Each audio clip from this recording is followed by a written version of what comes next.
you for the statement. Yeah, with the goggles on. A lot of the smartest people in crypto are moving their businesses out of the U.S. because they're scared of the U.S.'s regulations. Because of the hostility. Correct. Yeah, crypto is moving out of the U.S. because of hostility toward crypto. Correct. So what are you going to do to stop it? Well, we'll stop it because I don't want that. I don't want that. I want that. If we're going to embrace it, we have to let them be here. Yes, sir.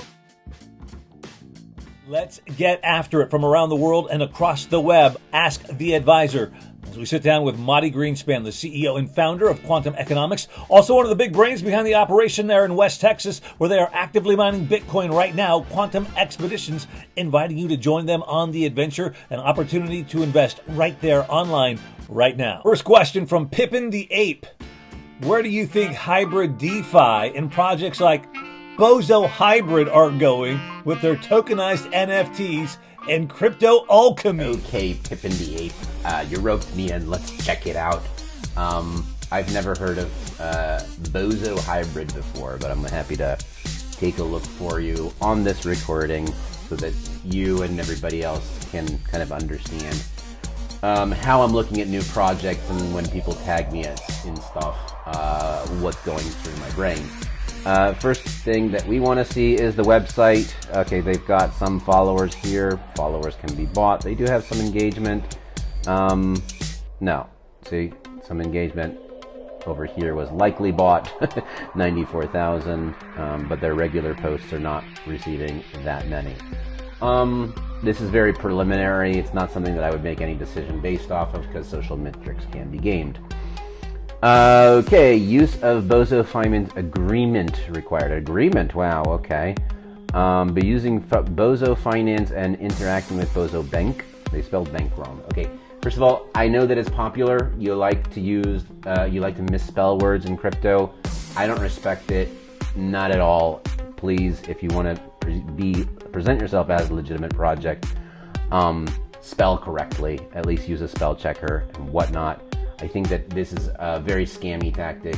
People misspell words in order to fly under the radar, because that is a red flag when words are misspelled. So they weren't saying, "Oh, we do it on purpose." Fine, but I do like that there's a disclaimer here. So, and the fact that there is a disclaimer points for that. Okay, Solana Hybrid Standard.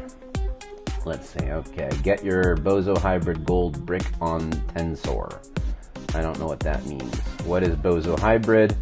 It's the first NFT X token hybrid innovation, changing the game and introducing hybrid DeFi. So, is it an NFT or is it a token?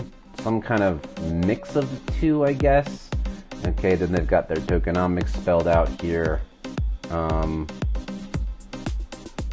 Interesting. Fine. Bozo Hybrid NFT Token White Paper. So this is their white paper. Thanks for reading. Are serious with this stuff?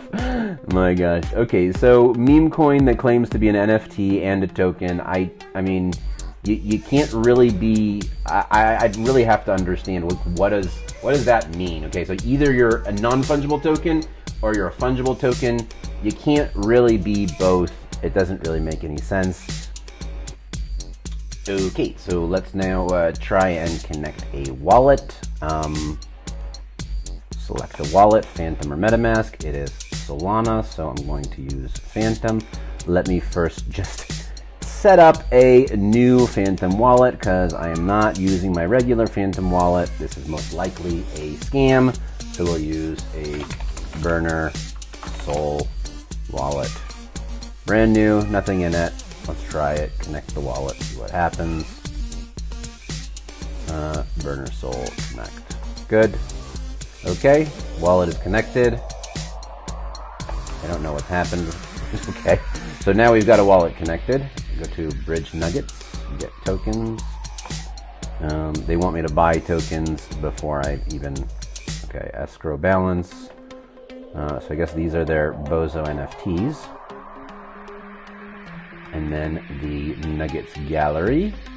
These are the NFTs that are available. And I can buy all of these beautiful JPEGs. Buy gold nuggets. Okay. This has taken me to Tensor. Tensor Lite. I'll use the Lite. Okay, I'm guessing this is a decentralized marketplace of some sort. Here on Lite, you can always change in the bottom left. Got it. Yeah, you can go from Lite to Pro. Okay, so these NFTs are selling for 10 to 15 Sol. What do they do? I'm not really sure. Let's see if we can go back to the website here. Pro tip, always use open in new tab web devs. If you didn't use open in new tabs, you've lost your customer. He's rarely going to use press the back button. Bridge. You need one NFT in your wallet to swap to Bozo tokens. Go and buy on Tensor. So even just to figure out and play with this, I'm going to need to buy a Bozo.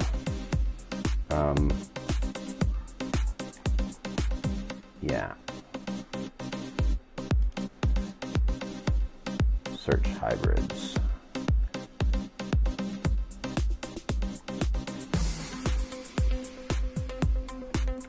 The following is an index of data sourced from the Solana blockchain. Inclusion in the index is not an endorsement of any kind. So I can say that we've been looking at this for about 5 minutes now, and I still don't get it. What is an NFT token hybrid? Why should I care? What does this do for me? I get that I can buy your NFTs, but I don't get why I would want to use this NFT swap or this token escrow swap. What's the difference between that and then having like a Bozo chain and then just being able to swap NFTs for like this? Just seems like a lot of weird words to describe something like Ethereum or Solana, which already exists. I don't see any kind of innovation here. Well, maybe I'm missing it. Maybe somebody can explain it to me. Maybe I'm just an idiot. But I'm not paying them 10 Sol to figure it out. Thank you. There's no second best crypto. Bitcoin's the best crypto asset. Now, why is it the best crypto asset? Because it's increasingly clear that no other crypto token is going to achieve institutional acceptance this decade. Sometime this summer, it'll be very clear to everyone that Ethereum is deemed a crypto asset security, not a commodity. After that, you're going to see that Ethereum, BNB, Solana, Ripple, Cardano, everything down the stack is just a crypto asset security unregistered. None of them will ever be wrapped by a spot ETF. None of them will be accepted by Wall Street. None of them will be accepted by mainstream institutional investors as crypto assets. This is the one universal consensus accepted institutional grade crypto asset in the world. There won't be another one this decade. All right, another question on X comes from Baker ZA in regards to Gary Gensler and the SEC. Call me out, please. I won't take offense. Please enlighten me. I'm clearly missing something. What is the agenda if not protecting investors? What or who are they protecting? Ooh, I love this question. Okay, so Gary Gensler says that he's trying to protect investors by making the rules unclear. And this is obviously not true, and it can't be true. It can't possibly be true. He says the words protecting investors, but this is just lip service because it's clearly not his job. If he wants to protect investors, he would make the rules clear. He would say, yes, Ethereum is a security, or no, Ethereum is not a security. So the question goes to, why is he doing that? What's his strategy? And I think that this is a question on everybody's mind. I couldn't clearly say what all of his motivations are because I'm not him and I'm not in his position and I don't know all of the forces. But we can only take a guess. First of all, the SEC makes money by suing companies. They make these grand lawsuits against crypto companies. When they settle, that's how the SEC funds their operations. That's how Gary Gensler is able to expand. Furthermore, his bosses, Joe Biden and Liz Warren, are clearly anti-crypto. Why are they anti-crypto? Most likely, I would say, because there are some forces behind them, such as banks and financial institutions that may be trying to slow down crypto adoption. Now you could say, okay, but the institutions are all buying Bitcoin, right? So they clearly, they've jumped sides. Well, I wouldn't say that banks are so binary. Yes, crypto, no crypto. We love it. We hate it. I think that they understand that on a long enough timeline, this technology will displace a significant portion of their revenues that they are taking as the third party in all of these, in every single transaction that happens in the economy. So yes, they can understand that that's going to happen long term, still try to slow it down, and still try to take advantage of some of the upside on Bitcoin as it's going up. Matty, good morning. It's Guy in London. What will it take to convince central banks that Bitcoin has a future and should be part of the financial system? I'm looking at the Reserve Bank of Australia's Mr. Lowe this morning talking about Bitcoin being a terrible means of payments and a speculative mania. What will it take to convince those central bankers, do you think? Pleasure to meet you, Guy. Well, Bitcoin is a global payment system which operates independently of the central banks. So it really relies on the power of the crowd and the power of its users. Our friend Angie, Infinity Times Me, trying to help Alpha Miner out, wanting to know where I can see what day a certain Bitcoin block may be coming. Like if I want to know when BTC block 900,000 comes, what's the easiest way to find that answer?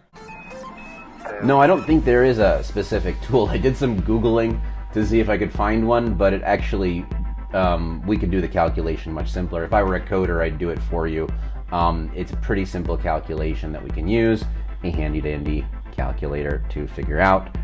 So right now, we are at block height 942,711, and you want to know when block 900,000 will occur. So we take 900,000 and subtract 842,711, which means there's 57,000 blocks left. We multiply that by 10, which is the number of minutes approximately that each block, so each block takes approximately 10 minutes to mine. And then we divide that by the number of minutes in a day, 1,440, and this is the number of days that block will occur. So block number 900,000 will occur in approximately 13 months from now, give or take.